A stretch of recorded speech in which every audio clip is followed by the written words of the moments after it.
My name is Ryan Devlin. I'm about tall 5'6", 5'7" on a good day. Today I weighed about 208, about 209 right now. So, and I'm 30 years old. So, yep. And so you compete in bodybuilding then? Yep, I compete in bodybuilding. Not gonna do classic at all. So I have no aspiration for that. Okay. So. Go ahead and tell us what you train today, bud, the movements and what you like about it. I did a little bit of chest and arms today. We started out with some Pec Deck Flies. It's just something I like to do just to get a nice stretch. There's nothing really methodical behind it. Just stretch the chest for the movement.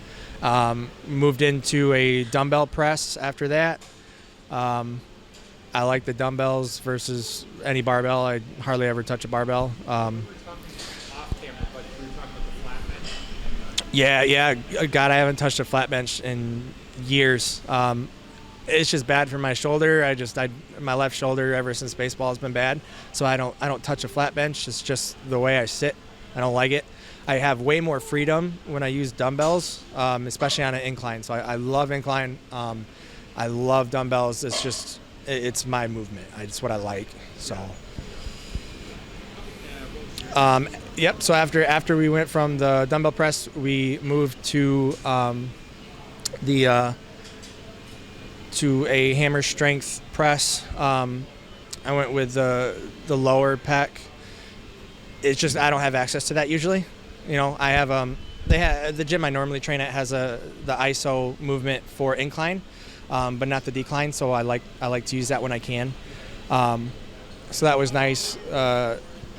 Did a pyramid down set on the last one. And then after that, we moved to some cable crossovers. You'll notice I don't cross them over. I don't. It's more so like a regular fly, but just with cables.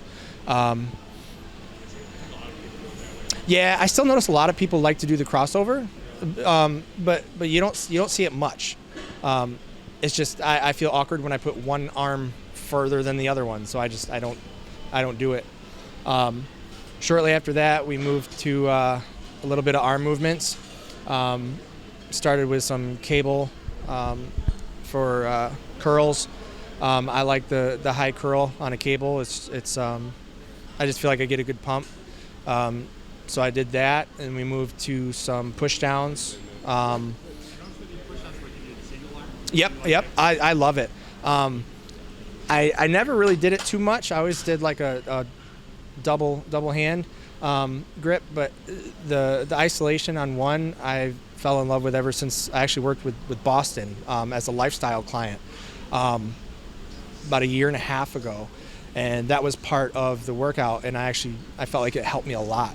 So ever since then, it's been a movement I've actually really enjoyed. So we did that for the isolation. Moved over to some inside hammer curls.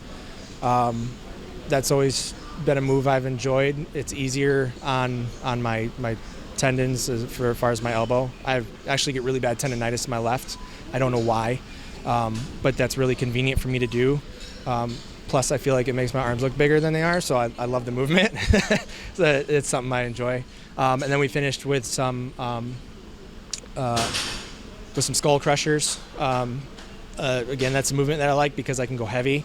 I only stayed at one weight today just because it was the finishing movement. It was just at the end.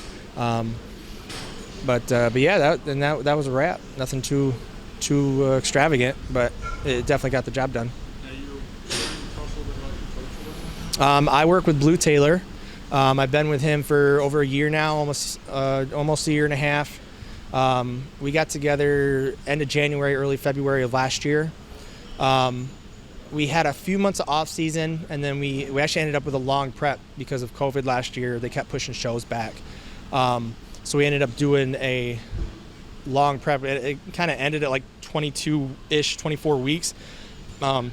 Before he just said, let's call it quits. Let's move into an off season, kind of get healthy and bring everything back to where we need it to be before we do anything else, and up the food and the training again. So We took a break and we started our latest off season about end of January again.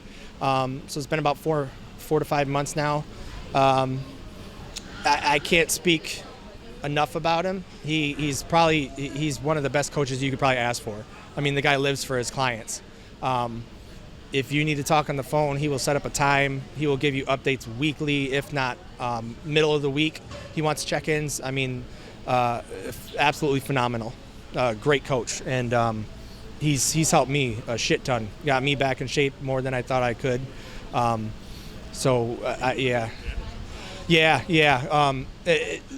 My downfall has always been diet, because I've never really had the finances to get a coach to guide me through that. So being able to work with someone that really is there for me diet-wise and can change things or help me see what I need to do, besides myself, has helped me tremendously. Because the diet, for sure, has always been my downfall.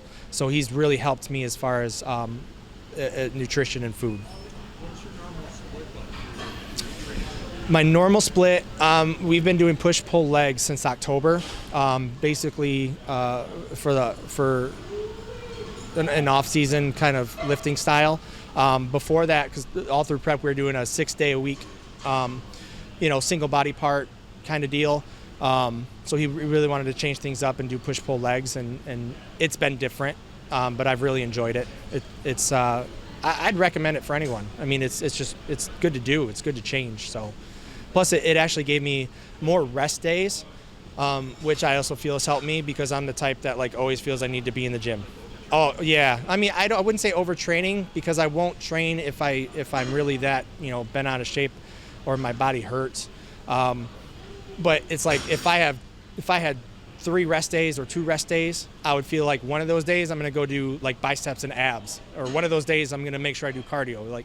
I'm supposed to be resting, but I kind of do a light day, just because I feel like I have to be there. So. Yeah.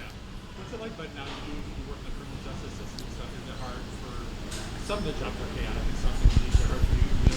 Find around that? Working in criminal justice, I work in corrections within the jail, which actually is awesome as far as meal timing. I can literally take 4 or 5 meals and eat every 2 hours over my 12-hour shift. We don't have breaks, so it's just kind of if I've got the time, I do it. And most of the time I can get all 4 to 5 meals in during that time. The only hard part is I work nights, which Blue has told me is stressful for me because there are times especially with 3 kids, I get 4 or 5 hours of sleep. Sometimes those 4 to 5 hours are broken up, because I sleep in the daytime. So my kids are crying or screaming or playing, but I do the best I can with the sleep, but that would probably be the hardest part. Yeah, and then, and they want to see me, and, my son will get upset, my 1.5-year-old, and he'll cry because I have to close the door, So, but that's probably the hardest part. Yeah. Yeah, so that's the hardest part about my job is the nights, but I have a rotating schedule, so I have every other weekend off, so that's kind of nice. Yeah. Who you'd like to thank, coaches, friends, family? I mean, first and foremost, I'd like to thank my wife. She is my biggest supporter. A lot of people think that this sport is selfish, which I think is bullshit. It's not. It takes a lot of people to be there for you, to help you. Some people can do this on their own, but for the most part, a lot of people can't, whether it's a training partner, a supporter, support system, whatever it is. My wife, without her, I wouldn't be able to train a lot. I wouldn't be able to do a lot of the things that I'm able to do. So to have that support system is huge. So after that, I mean, definitely my coach, Blue. Like I said before, I couldn't recommend anyone better. And that's just my own personal experience. And then my training partner, Alex, I get to lift with him about 2 to 3 times a week, which is awesome because sometimes you just need that to push yourself. You need someone there. Working out alone, I'm used to it, but sometimes it's hard to do certain lifts or go heavy on certain things. So it's always good to have that. And then my other buddy Yusuf, who actually you're going to see next week, he coaches Omar. So yep. So you'll see Yusuf next week. He coaches a lot of people locally, and he's a great guy. So yeah, it takes a village, for me. So and that's what I like. Yeah, they don't. My wife and my family is big for me. So yeah, I couldn't do this without a lot of the support that I have. So yeah, we'll be 20 weeks out next week. So we'll start prep next week. We're looking at doing the Westerns November 6th. And then if all is going well and we're in good shape, which, obviously we should be because it'll be a 2-week difference, we're going to look to do October 23rd, which is Central. I looked at the schedule. I don't know. I could be wrong. But either way, we're looking to do both of those.